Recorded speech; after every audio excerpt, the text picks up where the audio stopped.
Maxime Liédo. Il est 8h09 sur Sud Radio. Soyez libres comme tous les jours avec aujourd'hui pour incarner le journal Marianne. Bonjour Émilien Ertemann. Bonjour Maxime. Merci beaucoup d'être avec nous ce matin. Aujourd'hui, vous voulez revenir sur une polémique venue, mais alors tout droit du pays des corons. À peine élu, c'est un maire du Rassemblement national qui vient de s'attaquer à une tradition très locale, et alors dire que ça passe mal est presque un euphémisme. Et oui Maxime, ça se passe du côté de Liévin, au cœur du bassin minier du Nord-Pas-de-Calais.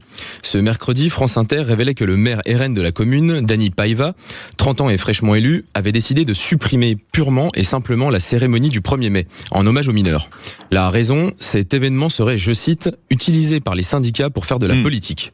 Mais dans cette ville marquée par un terrible coup de grisou en 1974 qui a fait 42 morts, la décision provoque un tollé, y compris chez certains électeurs RN. Résultat, rétropédalage. Selon Dany Paiva, l'hommage aux mineurs sera finalement maintenu, mais la cérémonie organisée à l'hôtel de ville, elle, disparaît. Et forcément, ça, ce n'est pas anodin. Non, ce n'est pas anodin parce que cette cérémonie, dans plusieurs communes autour de Lens, c'est un moment particulier. Chaque année, les syndicats prennent la parole, exposent leurs revendications. Bref, c'est un espace d'expression. Depuis, la polémique a pris une ampleur nationale. Le chef de file des Insoumis, Manuel Bompard, a critiqué cette suppression sur X.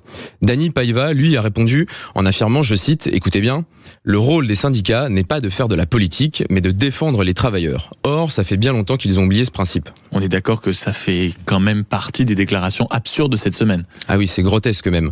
Les syndicats ont toujours fait de la politique. Et que cela plaise ou non au maire de Liévin, l'histoire des luttes syndicales se conjugue avec l'histoire de France. Le droit de grève en 1864, les conventions collectives en 1919, les congés payés et les 40 heures en 1936, et évidemment la sécurité sociale après la guerre. À Marianne, il y a quelques semaines, on s'est même amusé à imaginer tous les événements qui pourraient figurer dans un puits du fou de gauche, pour reprendre l'expression de François Ruffin. Eh bien, la grève des mineurs de Carmaux y aurait obtenu une place de choix. Bref, contrairement à ce que dit Dany Paiva, tous ces événements sont éminemment politiques. Et ces conquêtes sociales arrachées en grande partie grâce aux syndicats. Alors évidemment, Maxime, on peut désapprouver les orientations politiques, idéologiques actuelles de certaines organisations.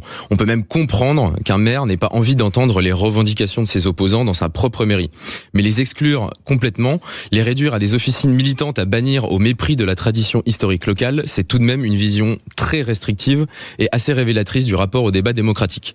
Surtout quand on sait que dans le même temps, le RN cherche depuis longtemps à séduire d'autres corps intermédiaires. Pour vous, il y a un lien entre ces différents comportements. Est-ce que vous voulez en venir précisément ? Eh bien, vous savez qui d'autre fait de la politique ? Le MEDEF, pardi. Celui-là même que Marine Le Pen et Jordan Bardella courtisent depuis des années.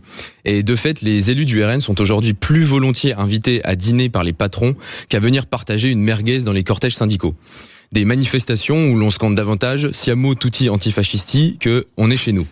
Mais aujourd'hui, le contraste est saisissant, comme un symbole.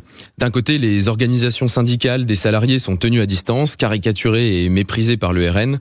De l'autre, le patronat apparaît comme un partenaire fréquentable auquel on fait les yeux doux. Ceux qui portent les revendications salariales et l'amélioration des conditions de travail sont relégués, alors que ceux qui défendent les intérêts des entreprises trouvent une oreille attentive. S'il fallait une preuve supplémentaire que le RN se patronise, l'affaire de Liévin nous en donne une. Et c'est le masque du RN social qui tombe encore un peu plus.